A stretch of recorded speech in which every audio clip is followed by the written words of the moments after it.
political dogma can be turned into a workable propaganda. The entire novel is fascinating.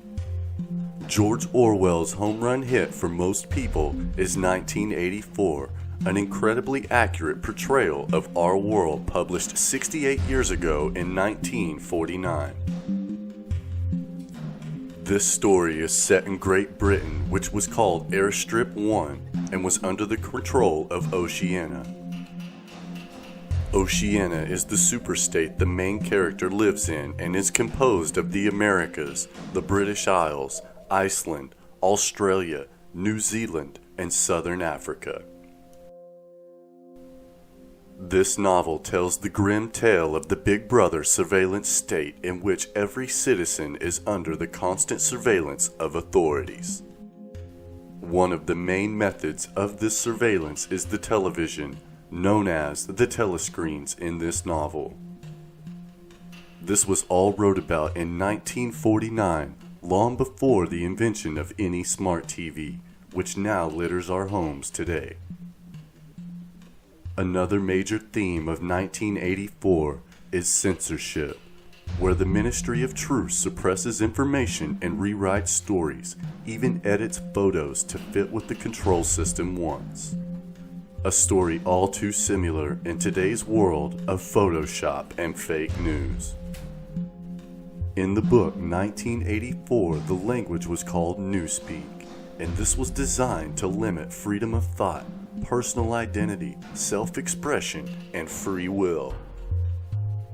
Words that were used to express these things were constantly scratched out of the vocabulary, almost exactly what we are seeing today.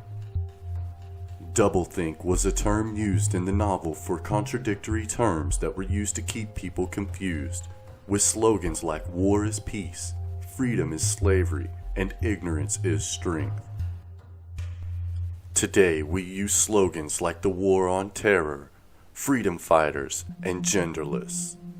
All are contradictions, but how did Orwell get all of this information in the 1940s? He was involved in the Fabian Society, where he was able to gain access to knowledge of where our world was headed. The Fabian Society was founded on January 4th in 1884 with the intent of using politics to shape the world. The coat of arms and standing symbol for the Fabian Society is a wolf in sheep's clothing. Deep within these secret societies, George Orwell was able to gain access to the plans of the elite to control the population through the oppressive ideas he wrote about in his novels. Through the means of having this knowledge from secret societies and looking at the potentials of technology, Orwell was able to project the future of the oppressive control systems we have now. Years later, after his 1949 publication of this information, we can see it in our daily lives.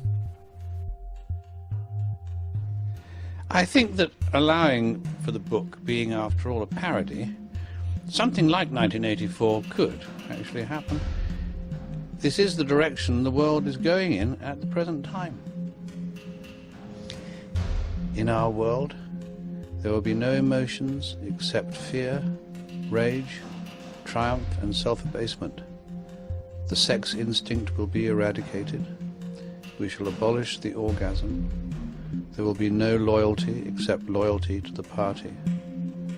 But always there will be the intoxication of power. Always, at every moment, there will be the thrill of victory, the sensation of trampling on an enemy who is helpless. If you want a picture of the future, imagine a boot stamping on a human face forever. The moral to be drawn from this dangerous nightmare situation is a simple one. Don't let it happen. It depends on you.